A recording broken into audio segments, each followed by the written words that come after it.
Et voilà, sur une terre bien connue à 9h12, on vous apporte la preuve que les brunes ne comptent pas pour des prunes avec Laurence et Carole. Oui, Laura est quand même là parce qu'on finit toujours notre télématin quotidien par un petit regard comme ça sur le web, sur la toile. Laurence, un événement international, c'était à Dourdan, dans le département de l'Essonne, c'était le week-end dernier, le congrès international du yoga du rire. Alors, vous pouvez croire qu'on plaisante, mais non, pas du tout. Non, le yoga du rire, c'est quelque chose de très, très sérieux, puisque ça a été créé, inventé, développé par un médecin indien, Madan Kataria, qui le répand aujourd'hui dans le monde entier. Et il y a énormément d'adeptes dans le monde entier. Vous tapez yoga du rire sur votre moteur de recherche, et alors là, vous voyez des vidéos, des milliers de vidéos qui vous apprennent comment faire du yoga du rire, comment vous forcer à rire. Se forcer à rire, est-ce que c'est bon pour la santé? Il y a tout un mécanisme, une cascade. Ça peut se faire une déchirure musculaire quand même. Oui, ou abdominale, ça dépend, vous allez voir. Alors, on peut penser au tout début que c'est ésotérique. En fait, quand le médecin vous explique qu'il y a de vrais fondements sur la neuroscience, c'est la méthode Coué. C'est-à-dire que quand, dans votre miroir le matin, vous vous forcez à sourire, vous envoyez à votre cerveau un signal et le cerveau sécrète automatiquement des endomorphines, de la sérotonine, des neurotransmetteurs du bien-être et du bonheur. Nous sommes allés donc à Dourdan avec Xavier Serra pour vous initier un petit peu à ce yoga qui fait le tour de la planète. On va commencer par un rire.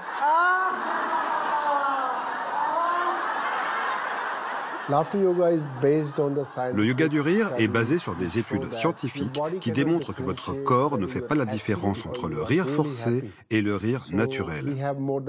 Il y a plus de 25 études à travers le monde qui démontrent que le corps a la même réponse qu'avec le rire naturel. Donc, vous pouvez vous forcer à rire et quand même en tirer tous les bénéfices. Mais lorsque l'on se regarde les uns les autres en train de rire, le rire devient réel et contagieux. 50% des rires sont forcés et 50% sont naturels. Cet exercice s'adresse aussi aux seniors. C'est très bon pour stimuler le cerveau. Vous écrivez votre nom de la main droite et vous riez. Je suis aide-soignante. Je viens ici pour ma propre pratique, pour apprendre de nouveaux rires et apporter ça aussi dans les maisons de retraite dans lesquelles je travaille avec mon yoga du rire.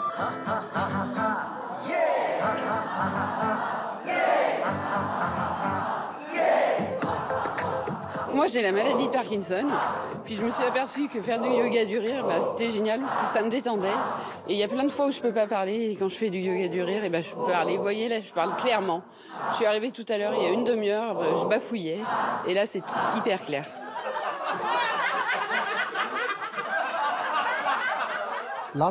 Rire, c'est comme un exercice respiratoire. Quand vous riez, vous rejetez beaucoup de CO2. Ça apporte plus d'oxygène à votre corps et votre cerveau. Ainsi, vous serez en meilleure santé et vous serez aussi plus énergique. Ce qui se passe, quand vous faites ça, c'est connecté avec votre cortex préfrontal gauche, qui est le centre de la gestion des émotions positives. Plus vous allez le faire, plus ça va agrandir cette partie de votre cerveau et vous allez avoir des conséquences dans la vie de tous les jours. Je vais me sentir mieux, je vais être attiré plus par du positif, je prends du recul sur les choses. Le yoga du rire est le meilleur moyen de réduire le stress et de renforcer le système immunitaire. Ça peut changer votre état d'esprit en quelques minutes grâce à la sécrétion d'hormones du plaisir appelées endorphines.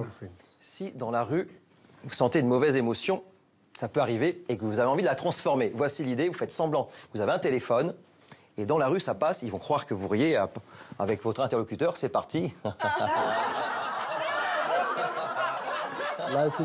La vie est trop sérieuse et trop précieuse. Et il est temps de rire sérieusement.